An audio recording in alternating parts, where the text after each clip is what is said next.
Vladimir Guerrero Jr., obviously the abdominal strain. If rehab goes to plan, when do you expect him to be hopefully baseball ready?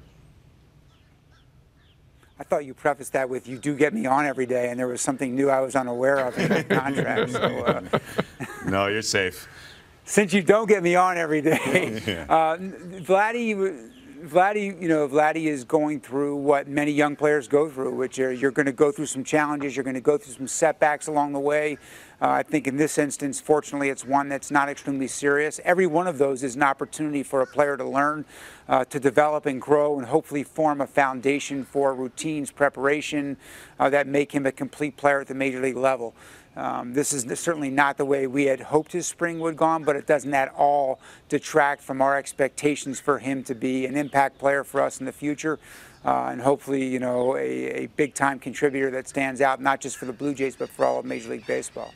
We have talked about how big a young man this guy is in the past. Does a young man with that kind of girth and that kind of swing, as aggressive as he does that worry you at all?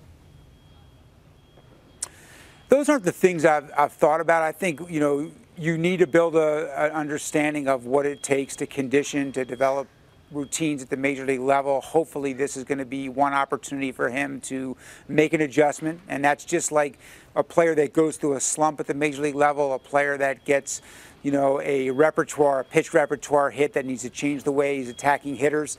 This is just one of those pieces of feedback that he's getting that's going to have to cause him to think about how he adjusts the way he goes out and prepares, not just for a game, but for an entire Major League season of 162 games. The one other thing that we've talked about with Vladdy on this show is whether or not the hype is too much. I worry sometimes for a lot of young athletes. And this, a teenager playing baseball is really hard to do. Do you guys worry that there's a little too much hype surrounding him? Listen, that hype he's earned, because if you go out and look at his offensive numbers, he's doing things that not many guys in the recent history of Major League Baseball have done. That being said, you're right. It's not fair to expect any teenager to be able to handle those expectations and those pressures, along with all the things that come with that, right? The focus and attention, all the people telling him how great he is. So one of the things we have to battle, and one of the things we have to help him prepare to ensure doesn't detract from his ability and his talent, is to, don't believe the hype. I remember Jim Thome, when he came to the big leagues, was a heralded prospect nowhere near Vladdy, but his license plate on his car said DBTH 25, don't believe the hype, because he was telling himself every time he walked out and looked at his car, it's really important. He rode that to a Hall of Fame career and 600 homers. Not to say Vladdy's going to do that, but I think a big part of his learning is, how do you deal with the pressures and the eyes of Tim and Sid watching him every day, and every other fan throughout an entire country. Yeah, intense scrutiny, as we know, with Tim and I watching every day. Mark, every day. Every day. A lot of a big microscope on Vladdy, but with service time being talked about, obviously, on yourself and Ross. And I have to ask you, because when the injury was announced, some of what you heard was, okay, the Jays, the young man's hurt, but the Jays are being overtly cautious with him in an effort to control the schedule here a little bit from a service time angle. When you yourself, as a professional, hear that kind of talk, what goes through your head? I don't even pay attention to that. That's so absurd and so unfounded that we're going to do what's in the best interest of the player. In this case, I think it highlights that there's still work left to do, as we've been saying all along, and that's we've been consistent on, and that we are trying to, with a great sense of urgency, not just build a championship team, but prepare him to be a complete player as a key part of that championship team. I want to go from DBTH to HDMH. I think height don't measure heart.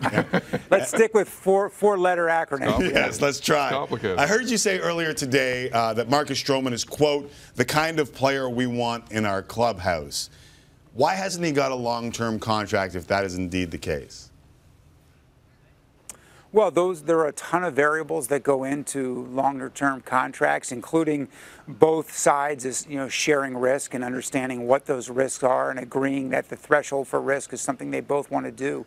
It's not necessarily a statement on whether or not a player is a reflection of what you want to do. What I said today was Marcus is the competitor and is the athlete that we want on this team. and strictly that. Is the social media with Marcus problematic, Mark, for you? Or as long as a guy pitches and performs, you really don't care? It's not something that I myself am paying a whole lot of attention to. I think that those are decisions he has to make as a man and as a professional. And I think, again, as we have mentioned, as Ross has mentioned numerous times, that we want to build a culture and an environment where players feel free to be individuals, to express themselves, but also respect their teammates, and that if there is a situation that the team themselves are concerned about, that they'll handle it on their own. I think we're rapidly moving towards that culture and that environment where if there's an issue with it, it's not going to have to be addressed by Ross or by Charlie or by me. It'll be addressed by his teammates. And if it's not, then it must not be an issue. Fair enough. Mark, you mentioned culture. And there are some big personalities not in that room this spring in Donaldson and Tulo and Russ. How different is the clubhouse in your eyes right now? Well, it's certainly different. And again, I'm not saying it's better or worse. It's hard to say any clubhouse would be better without talents like those three guys.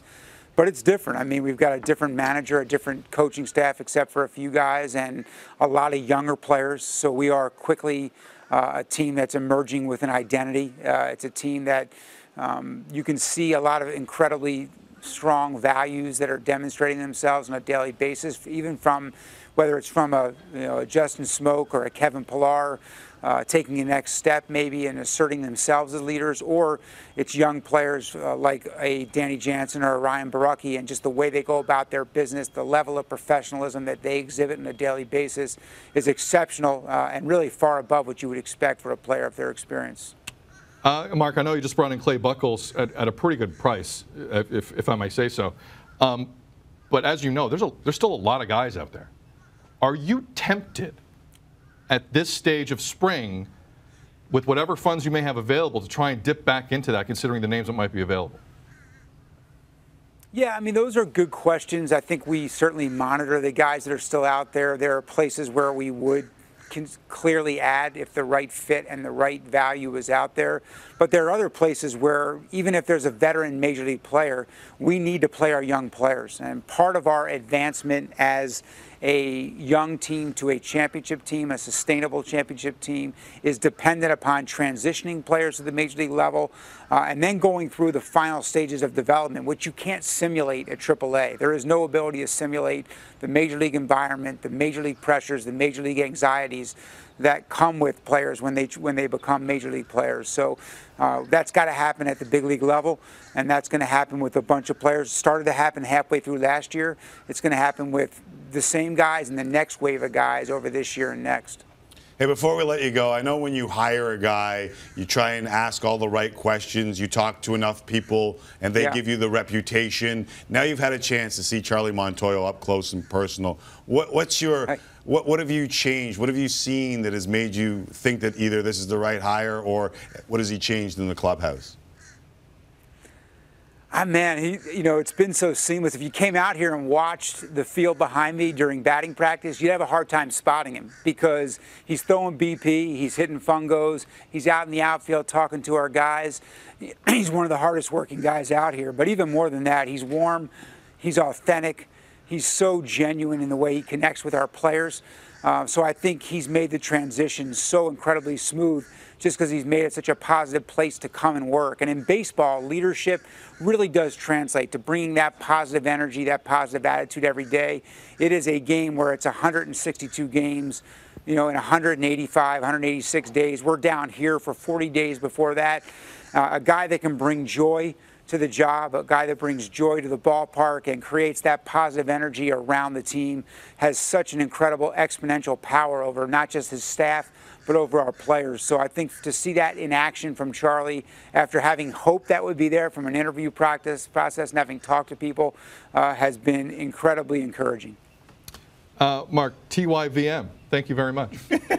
Nice. We appreciate it. Any forward acronym, all right. Yes, I wish you nothing but a healthy spring the rest of the way, and say hi to Ross for us. Thank you very much. Thank you.